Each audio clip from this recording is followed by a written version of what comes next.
Hola, ¿cómo les va? Tengan todos ustedes muy, pero muy buenas noches.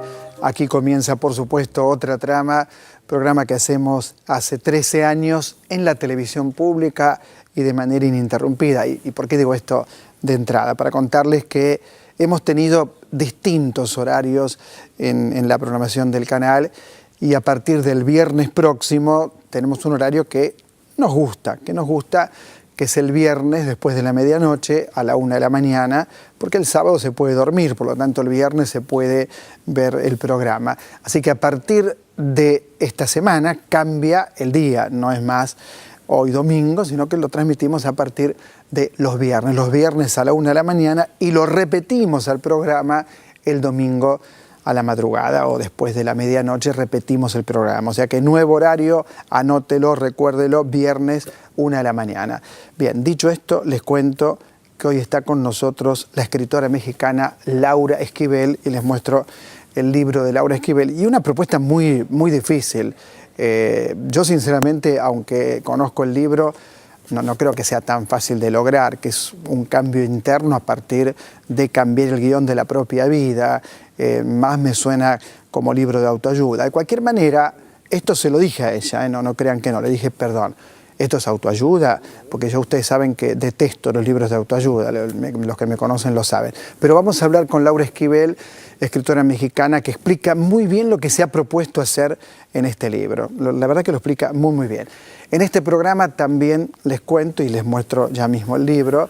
¿Y qué título, no es cierto? La batalla peronista 1969-1973, libro que me apasionó leer, es de Gustavo Nagmías, no solo por la rigurosidad del libro, que esto es importante, sino por ver cómo una batalla tan larga, porque él la toma el 69, pero del 55 al 73, la batalla entre Perón y los otros, sobre todo la última parte, cuando pelea directamente con Lanusse, como si fuera un tablero de ajedrez, y gana, y viene a la Argentina, y gobierna, con todo lo complejo que es eso, porque está el asesinato de Rucci, está la derecha, están las 3A, todo lo compleja de esa realidad. Bueno, este libro realmente da cuenta de esa complejidad, que esto es importante en la historia, dar cuenta de la complejidad. Bueno, en instantes vamos a hablar con Nagmías de un tema que sigue teniendo para mí una fuerte presencia hoy aquí y ahora.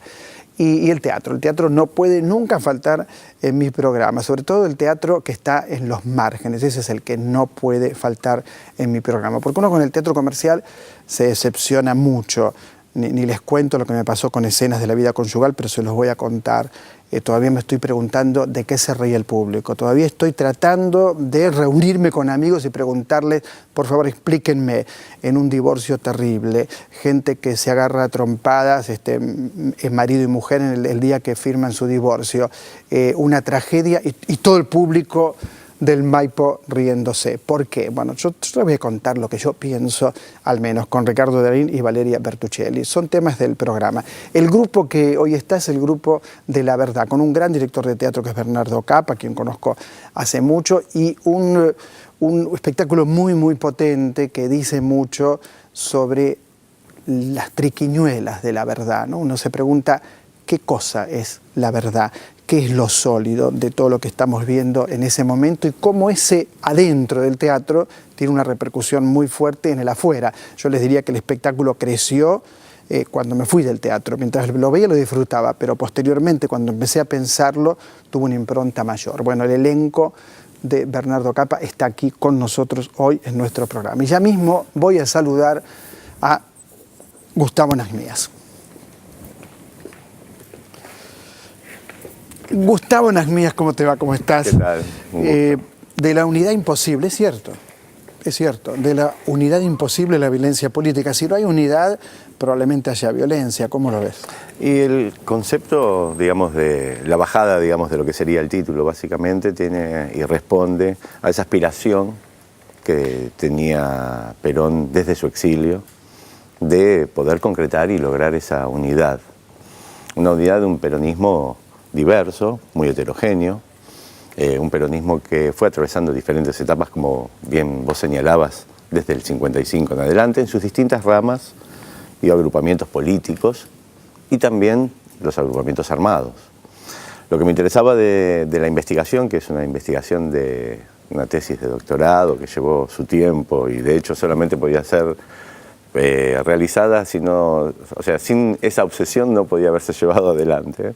Es ver el peronismo en particular y ver los distintos alineamientos, tensiones, conflictos que se fueron dando hacia el interior del peronismo. Como decía anteriormente, con un Perón que estaba en el exilio y en un proceso político complejo como era, digamos, lleva desde el 69 hasta el 73, pero si pensamos ya este final, digamos, que sería el momento donde está Lanusse gobernando, donde arrancan el 71 y está la promesa de elecciones a realizarse, como bien señalabas, se presenta este tablero de ajedrez, este partido que van a llevar adelante entre Perón y Lanusse, pero la idea era ver cómo se iban generando estos agrupamientos. Y en esas tensiones, en esos conflictos internos que van abordando, digamos, al peronismo, se aspiraba a esa unidad, se aspiraba a ese momento de unidad que se llega, digamos, de una manera, una unidad, si se quiere, no completa, pero en apariencia de unidad, digo yo en el texto, porque cuando llega el momento de las elecciones del 11 de marzo, digamos, Cámpora alcanza el gobierno y parecía que esa unidad se había podido reflejar de alguna manera, pero eso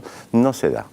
Hay un conflicto ideológico político que va a atravesar al peronismo de manera transversal, sin distinción de ramas y agrupamientos políticos ni armados. Es un conflicto que va a ser irreversible y que Perón ya no va a poder bendecir urbi et orbi a todos por igual, como gustaba hacerlo. Y de alguna manera él tomó el Seiza como ese punto de inflexión, si se quiere, que terminaría, digamos, con lo que sería esa posible unidad que se podía dar y ya un proceso, digamos, de enfrentamiento, de confrontación irreversible, que ni el propio, digamos, conductor del movimiento va a poder... recordemos que el conductor, al leer tu libro, tenía ya una edad avanzada, importante, 76 años, creo. Y vos diste la clave, recién dijiste, él apoyaba a todo el mundo. Cuando uno lee este libro y otros que he leído, él apoya a lo que en ese momento se llamaba las formaciones especiales, que era la guerrilla, y apoya a la derecha al movimiento. Es imposible apoyar a todo el mundo sin que esto no colisione en algún momento. ¿Cómo lo ves? Los apoyos son de acuerdo también a un tiempo y espacio, un momento político determinado. Quiero decir, no se trata de una teoría pendular como muchas veces, a mi criterio, como muchas veces se quiere plantear, sino que se trata de la coyuntura política que se está atravesando. Y en ese momento atravesar la coyuntura política significaba o ir hacia una salida acuerdista con Lanusse, que esa era una posibilidad. El Gran Acuerdo Nacional. Y establecer el vínculo con el Gran Acuerdo Nacional. De hecho, su delegado previo a que fuese Cámpora era Paladino. Algunos llegaban a decir de que Paladino era más bien delegado de Lanusse ante Perón que de Perón ante Lanusse. Y por el otro lado, digamos, tampoco iba a vetar el corredor, digamos, de la guerrilla, si se quiere, o de la violencia armada, si se quiere, bajo la lógica de la violencia, digamos, de los de abajo responde a la violencia de los de arriba. Un poquito como para sintetizarlo rápidamente. Es interesante cómo él da vuelta, esto lo contás vos, cuando llega Cormicelli, que él le decía Vermicelli, creo.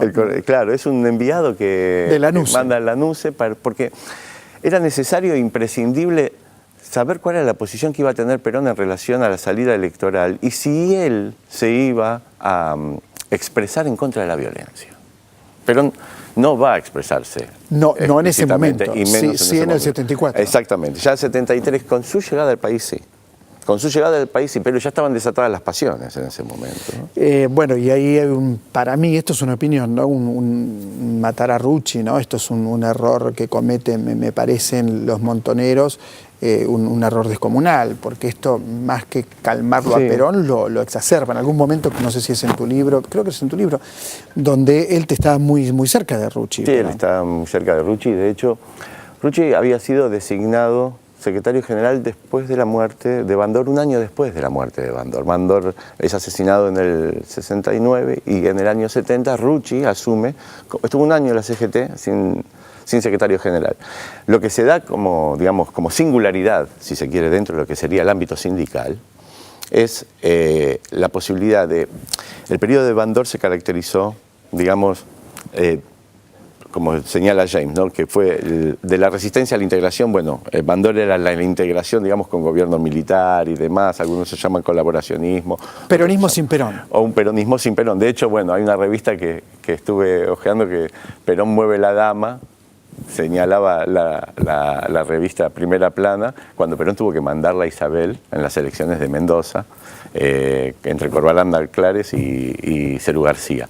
Lo que decía es, con Rucci se inicia una etapa nueva dentro del ámbito sindical, de la lógica política sindical de la Argentina, donde más que un sindicalismo peronista, como podía haber sido durante el proceso de Bandor, lo que se invierte esto y sería un peronismo sindical. Y también lo que estaría diciéndose durante este periodo es que la CGT no va a depender de las 62 organizaciones que eran la expresión del brazo político de la CGT, sino que va a ser directamente política. Y esto realmente, digamos, era sumamente novedoso y dificultoso a la vez para el gobierno de la NUCE, y también lo hacía dificultoso entre los propios dirigentes sindicales, que no estaban acostumbrados a esto. Gustavo, ¿por qué 69-73? Digo, ¿por qué no 66-74? ¿Por qué ese periodo? ¿Hay alguna elección que tenga que ver con tu tesis? En realidad, digamos, uno podría haber tomado el 66 y hacer un análisis, digamos, desde el Onganiato, si se quiere, claro, con el golpe de Onganía. El 69 da inicio a una serie de acciones violentas, digamos, que a posteriori del Cordobazo comienzan a sucederse. Hay como una escalada de una serie de acciones violentas que se van a ir dando 69, 70, 71, digo, por citar, podemos poner hasta el secuestro de Aramburu, podemos hablar previamente del asesinato de Bandor, secuestro de Aramburu, y así, digamos, ir yendo hacia una escalada que puede llegar hasta Rucci y más también, ¿cierto?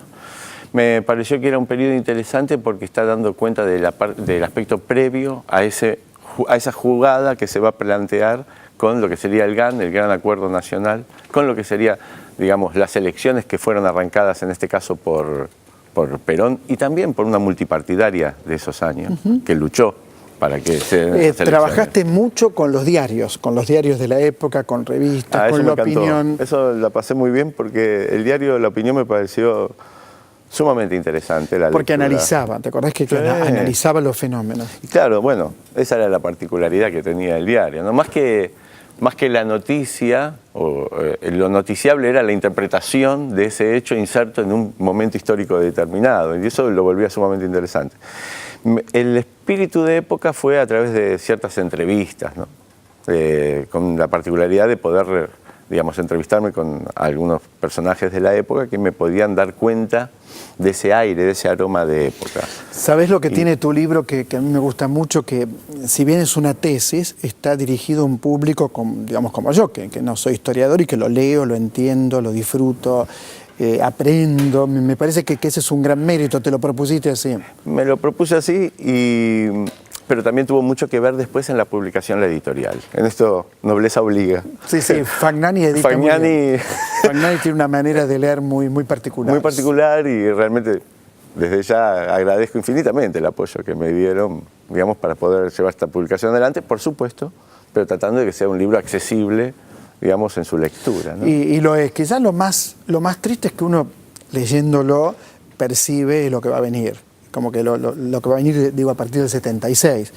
Porque el 73 es cámpora unos meses, creo que 8 meses, y en mi opinión después las 3A, aunque habían empezado antes las 3A. Sí, digamos, lo que se sucede ahí es, digamos, el periodo, digamos, cuando se produce Ezeiza y se produce esa división irreversible, digamos, uno podría tomar desde ese periodo hasta la muerte de Perón como un momento político donde todavía cabía la posibilidad de recuperación de ese proceso de unidad o de expectativa, digamos, de cierta pacificación social. Eso no se va a producir en la Argentina, por el contrario. Eso va a ir increciendo, como bien señalás, hasta el 76, donde, bueno, va a dar cuenta de la dictadura más sangrienta que tuvo la Argentina. Gustavo Nagmías, te felicito por la batalla peronista. Muchas gracias. La verdad que un placer leerlo, aprendí mucho. Muchas gracias. Y gracias por haberme invitado. No, gracias.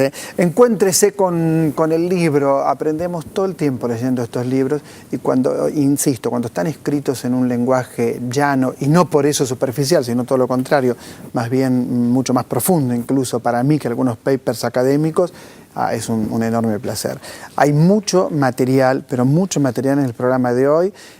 Acaba de inaugurarse un busto a Jorge Luis Borges en la calle Austria, en la Biblioteca Nacional. Dentro del predio de la biblioteca vamos a tener el testimonio de distintos escritores, entre otros, por supuesto, seguramente tendremos a Horacio González y a muchos otros que van a hablar de este acontecimiento. Jorge Luis Borges, de alguna manera, siempre con nosotros, porque como digo habitualmente, aunque sea una página de Borges por día, si podés una, aunque sea, lee, porque es maravilloso. Esto es Otra Trama.